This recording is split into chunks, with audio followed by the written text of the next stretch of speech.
We've got another half and half challenge for you, this white dog in watercolor. I painted the left side, and you can follow the steps to paint that side. And then, if you like a challenge, use those techniques and steps to paint the other side.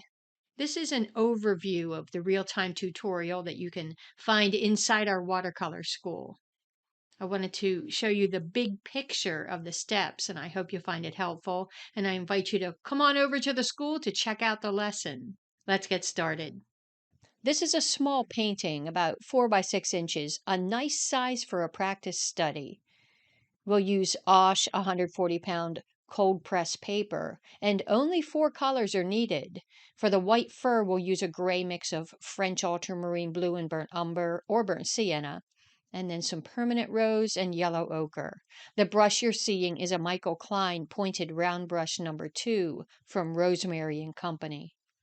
The key to painting white fur is to use very thin consistencies of paint. We'll use a pale gray.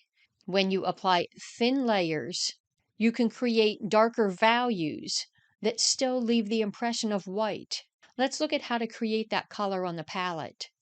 I'll create a gray by combining French ultramarine blue and burnt umber.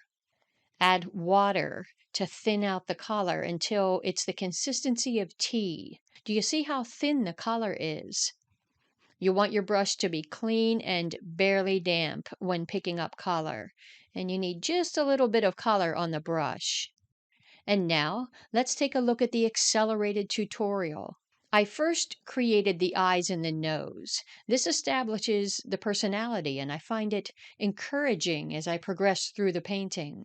We've got some eye and nose tutorials on this channel. You can check out the description for links.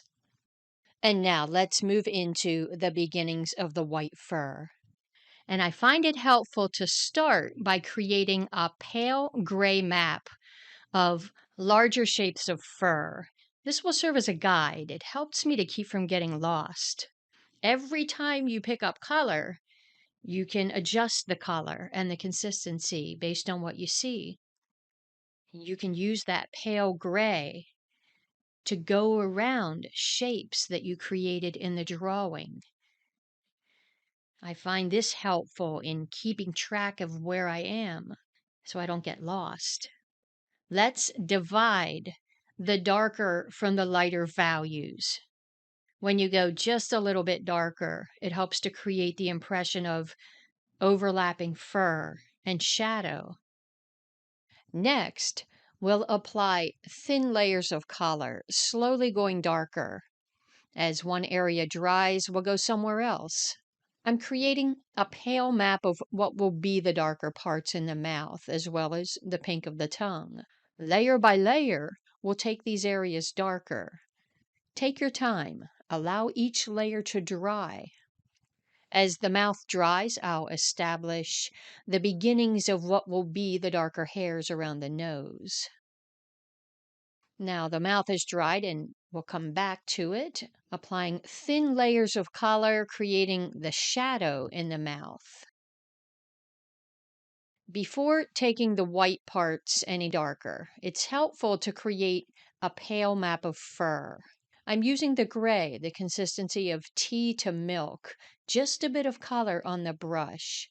This map will help us as we go darker. It will pinpoint exactly where we need to go a little darker. To avoid becoming overwhelmed, break it down into smaller parts. Focus on one area at a time and take as many breaks as you need. Next, use thin layers of that gray to take parts of the ear and the face a little darker. Ask yourself, where would you like to see overlapping fur and shadow? Keep the gray thin, like gray tea. Take your time. Take as many breaks as you need. Keep asking yourself, what needs to go a little darker? Where do you want the lightest values to be? And apply color around those lighter parts. If you're tired of focusing on the fur, move to the area around the eye, which contains darker colors. And return to the mouth, applying thin layers of pink and gray, slowly going darker. The white fur will probably begin to appear rough, and you can smooth and unify with plain water and your slightly damp brush. When the colors and values are mostly in place, you're ready for final refinements. Ask yourself, what needs to go a little darker? Think about shadow, overlapping fur, and we're still using that thin consistency of gray. You can smooth at any time with plain water, and you want to make sure each color is dry before moving back in to refine. It's helpful to take a step back and look at the painting from a distance. That way you can see the big picture without the details getting in the way. When you're happy with the white fur, when you feel like it's just about finished, that's a good time to move into the darker hairs around the mouth. I'm using burnt umber. Return to the eye. Does anything need to go a little darker? Would you like to refine color? Would you like to make minute refinements to the white fur, filling in anywhere that might appear empty? And feel free to stop at any time. Make decisions based on what you see in your painting. I'm laying in pale gray, taking larger shapes, a little darker, smoothing with plain water. It's funny, after taking breaks, I tend to notice areas that do need to go a little darker, such as here in the mouth. I'm refining the pink, taking the shadow darker, a couple more touches.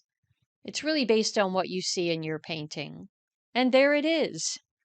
To summarize, we get the eyes and nose in place, a pale map of colors, followed by a pale map of fur. Then we'll begin to go a little darker and layer by layer, refine color and value, taking lots of breaks.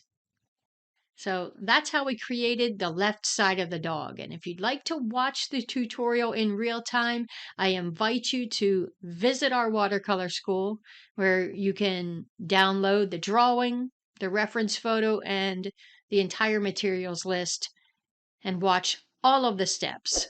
If you found this video helpful, please like and subscribe because it will help others to find our channel. Thanks so much for watching, and we'll see you soon.